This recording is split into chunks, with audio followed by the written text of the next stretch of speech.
A lot of the members have already, since 2006, when the price increases started, when the big price increases started, investing heavily in energy efficiency programs.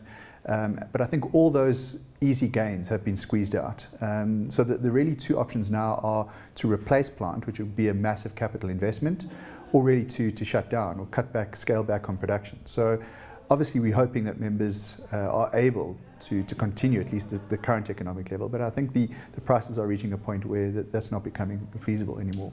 When it comes to the period now that we enter in terms of new electricity prices, just looking at expectations of overall costs that are going to be allowed by NERSA increasing from next year from around 150 billion rand to just over 270 billion rand for Eskom, and included in these costs are returns, and by 2017, 2018 it could go up to around 50 billion rand.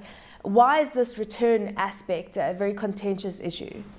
Well, it is a contentious issue for the simple reason that it is the amount of money that the shareholder, or government in this case, will extract from Eskom. So in other words, it is not the money that is ploughed back into the electricity industry, it's the amount of money that is extracted from Eskom, which eventually makes it a tax on electricity. And it represents a significant portion of the bill going forward. If government are serious about maintaining economic level and actually growing, particularly in light of the new growth path plan, which said we need labour-intensive industry, which invariably mining and manufacturing is, we need energy-intensive industry for beneficiation, government should really reconsidering the amount of money they're extracting out of Eskom. In other words, foregoing the dividends, like government did at the third iteration of MYPD2, where they said they won't take returns, and that allowed Eskom to moderate the increase from 25 down to 16. Why the change? I mean, is there speculation that government's finances are being squeezed, so this is an opportunity to top up? No, I think the regulatory return methodology was always a methodology adopted by the regulator. And I think the Department of Energy himself and the regulator, we've seen it, the Portfolio Committee on Energy in Parliament have already called for hearings on addressing the methodology that is being used. I don't think it's a specific focus for government to see how much money they can get out of Eskom. It's actually an unintended consequence. So as of Monday, we should have Eskom's tariff application for 2013. That's of course for MYPD3. This will include areas of costs like primary energy, coal, renewable energy, staff costs, overheads, and then of course the expected or assumed return on assets. Where have you identified areas where they could in fact reduce their tariff application?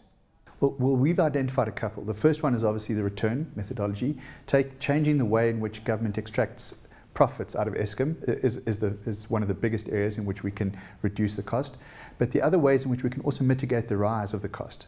If, for example, there is a greater shift towards IPPs building, the new build, consumers don't pick up the cost of the new build immediately. They only pick up the cost once the power is available. And when the power is available, it means there are more people who can take on the power, which means the costs are then divided by more people. So it lowers the cost. So IPPs are a significant issue. The financing mechanism has to be significantly looked at. We cannot continue to fund new build through tariffs today. We have to look at alternative funding models like project financing to take these big projects forward. And I think we also need to seriously interrogate the generation plans going forward. For example, can the country really afford a nuclear environment? We haven't looked significantly at the gas reserves in the country because that would have a significant price impact as well. And when we're talking about the actual price escalation that we are expecting from Eskom as of Monday, what are the assumptions? Well, there are a couple of assumptions. One, that coal costs will pretty much rise with inflation or below inflation.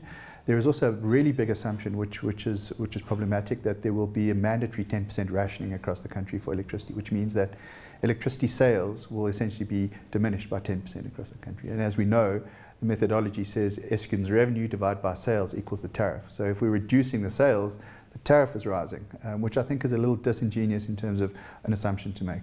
So what is the percentage that we're looking out for? Is it going to be in line with this year's just over 16% increase? Yeah, I think we're expecting between sort of 14 and 16% increases. That's the number that has been bandied about for the last couple of months. Hopefully, during this process of engagement with stakeholders that Eskom has gone through, there has been significant change in the way in which they're approaching, and we're hoping that that has been moderated.